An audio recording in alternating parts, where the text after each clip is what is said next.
Hey everybody!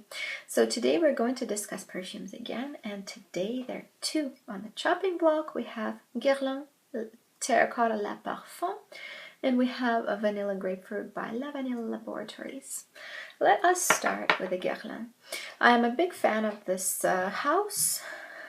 They do make some of my most valued and respected perfumes, especially their vintage selection is absolutely to die for.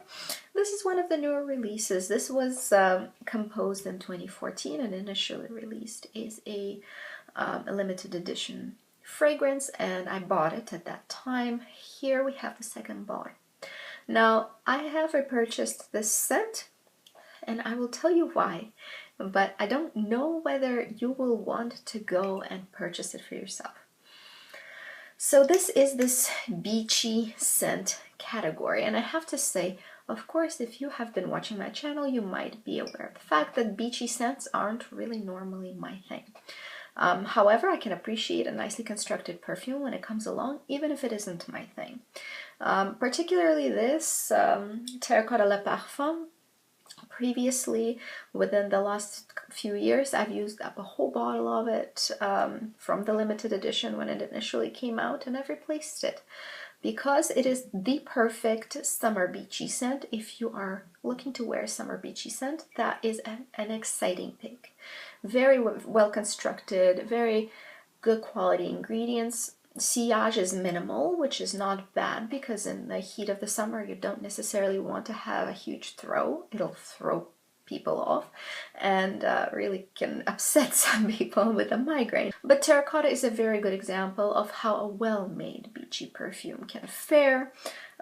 It's based on the very typical beachy tiara flower, which is beautifully made here, very creamy, lays on a very creamy base of vanilla, and all this creaminess is not suffocating because this perfume is not ultra powerful. Also, you have the vanilla in here has a burnt quality. Maybe if you think about the vanilla and Shalimar, somewhat of the same molecule I think was used here. It's not as sexy, there's no leather, nothing like Shalimar, but the vanilla from Shalimar kind of is in here.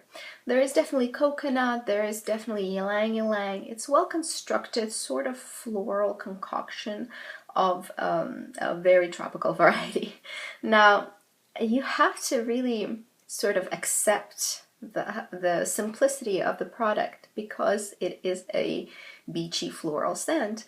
However, this comes with a very nice dose of creaminess. It's quite vanillic. There's sort of an edible quality to it. It's not quite gourmand purely, but there is an extra yumminess to it. There's this creaminess. There is this body care, luxe body care component to it. Tiara flower is definitely the main player, the prime fiddle in here, and that goes on and on. Lasting power is pretty average. Like I said, sillage is under medium, I would say. It's not quite super non-existent. You don't have to renew it every hour, but maybe after 3 or 4 hours you will lose the scent, so you definitely need to carry it with you.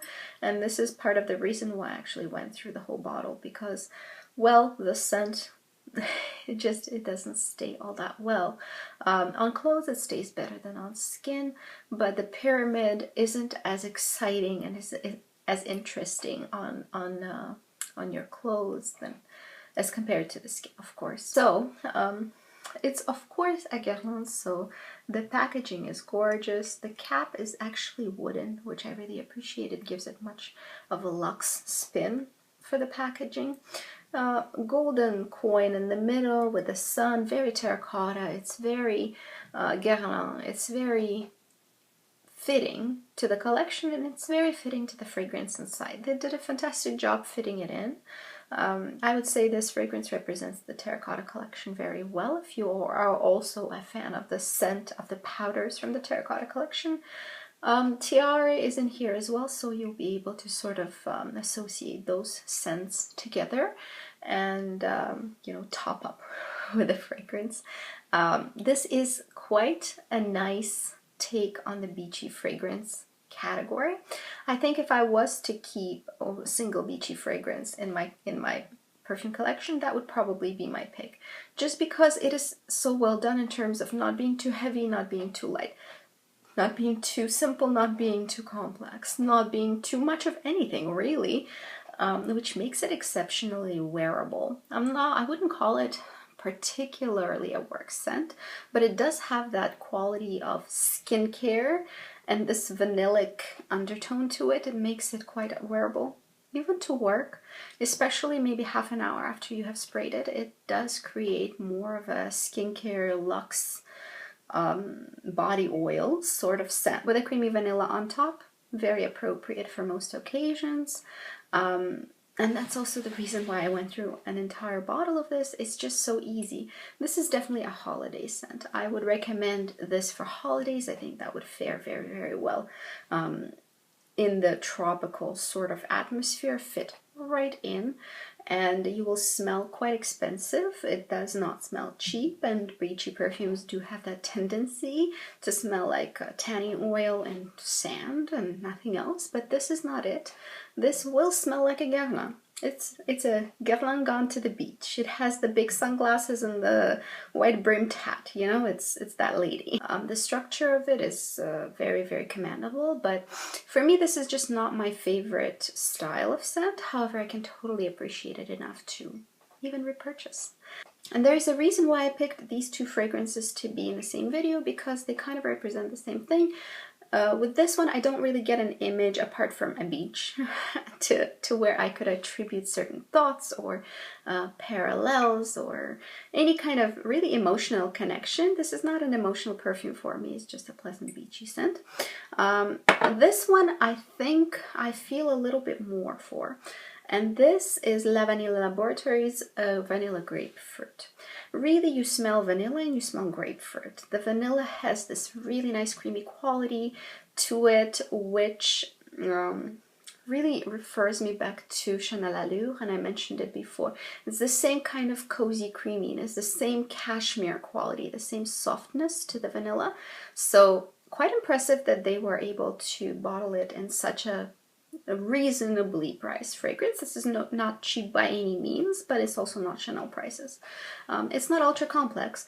You do get this wonderful grapefruit. I wouldn't say it's necessarily grapefruit, it's citrus, but it's a very nice citrus. There's a slight bitterness to it. It's realistic. It's not a cleaning product citrus. It's not you know, one of those lemon dishwashers sort of scents, which sometimes get put in a perfume, and it baffles me because they're supposed to smell clean. This doesn't necessarily smell clean. It does smell quite fresh. It does not smell clean. It smells soft and feminine, lasts very, very well, projects arm's reach, not very far, which I really love in a perfume. It lasts hours. Oftentimes, if I put a few sprays, it'll last me a whole day. So this, surprisingly, I don't really need to top up during the day very much. This is such good quality little fragrance, I have to say. Lavanilla Laboratories, they released this one in 2007. They haven't really come out with too much since 2013 that I can think of. But this little guy is a real gem, and I will tell you why there's this unexpected little twist to it. There's a tiniest bit of heliotrope that you can pick up that gives it a bit of a more of a sophisticated and dreamy quality, a bit of this powderiness that is so faint that if you don't like powderiness, you probably wouldn't notice. If you love powderiness, you will appreciate the subtlety. It also states that there's sandalwood, there's patchouli, there's some other stuff in there I cannot smell whatsoever.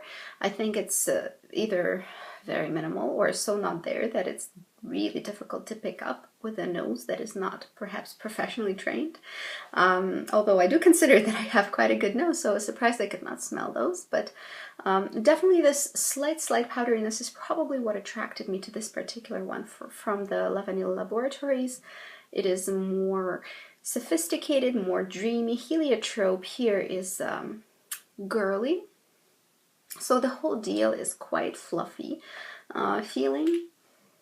but it smells not cheap at all. As again, both of these fragrances are quite girly, a bit sweet vanillic fragrances, especially that one, and yet not really cheap at all, not sugar sweet, not cavity forming.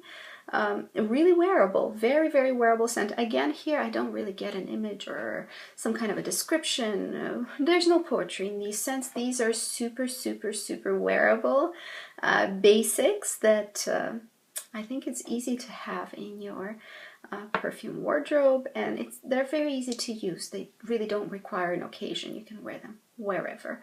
Both of these are pleasant, and I think you would receive compliments on them. I don't think you'd receive too many complaints just because they're really not sillage monsters. They're not projecting so far off of your person as to assault everybody in the vicinity. But I hope it was interesting for you to sort of have an idea of how I feel about these two guys. Yes, I don't feel like they're ultra special. There's not really poetry here for me, but I do think they're extremely wearable, and I do think that these are the kind of perfumes people would reach for a lot because they just are easy. Again, I have so many perfumes that are so close to my heart, but I always do go back to perfumes that are just easy. Maybe not necessarily the most interesting or complex, but just ultra easy to wear. And I'm very happy to present them to you. Let me know, have you tried them and what did you think of them? See you guys later. Bye bye.